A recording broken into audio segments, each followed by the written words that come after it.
আজ বানাবো মাছের ডিমের বড়া ঝোল। মাছের ডিমগুলো নিয়ে নিয়েছি। এতে 1 কাপ বেসন, কুচো পেঁয়াজ, কুচো কাঁচা লঙ্কা, স্বাদ মতো নুন, পরিমাণ মতো হলুদ গুঁড়ো দিয়ে মাছের ডিমগুলোকে মেখে নেব।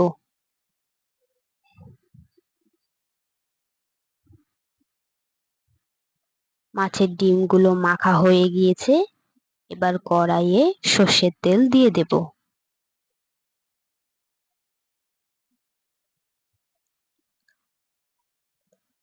তেল গরম হয়ে গিয়েছে। এবার একে একে মাছের ডিমগুলো বড়ার আকারে ভেজে নেব।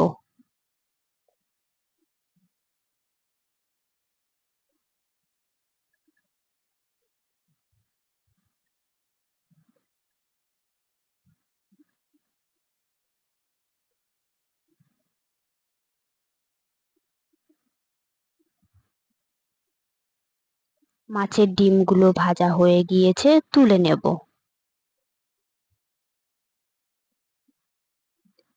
একে একে সমস্ত মাছের ডিমগুলো একইভাবেই ভেজে নেব।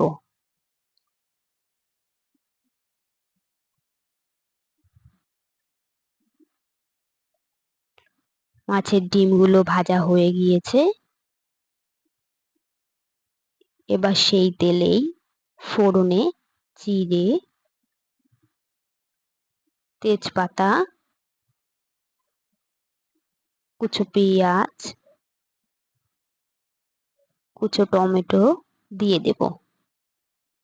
স্বাদ মতো নুন দিয়ে খানিকটা ভেজে নেব। এগুলো হালকা ভাজা হয়ে গিয়েছে। এবার পরিমাণ মতো হলুদ গুঁড়ো দিয়ে দেব। বাটা মশলা, জিরে, আদা, লঙ্কা, রসুন, পেঁয়াজের পেস্ট দিয়ে দেব। সামান্য জল দিয়ে দেব। খানিকটা নেড়েই 1 চামচের মতো গরম মশলার গুঁড়ো দিয়ে দেব। আবারও খানিকটা নেড়ে মশলাটিকে কষতে দেব।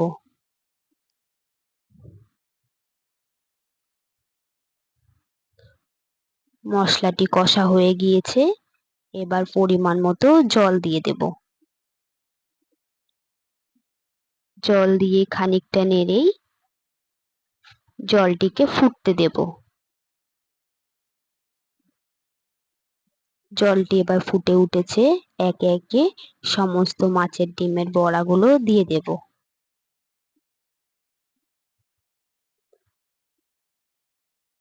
সমস্ত মাছের ডিমের বড়াগুলো দেওয়া হয়ে গিয়েছে। খানিকটা নেড়েই জলটিকে সামান্য শুকিয়ে নেব। জলটি শুকিয়ে গিয়েছে। এতেই তৈরি হয়ে যাবে আমাদের মাছের ডিমের বড়ার ঝোল।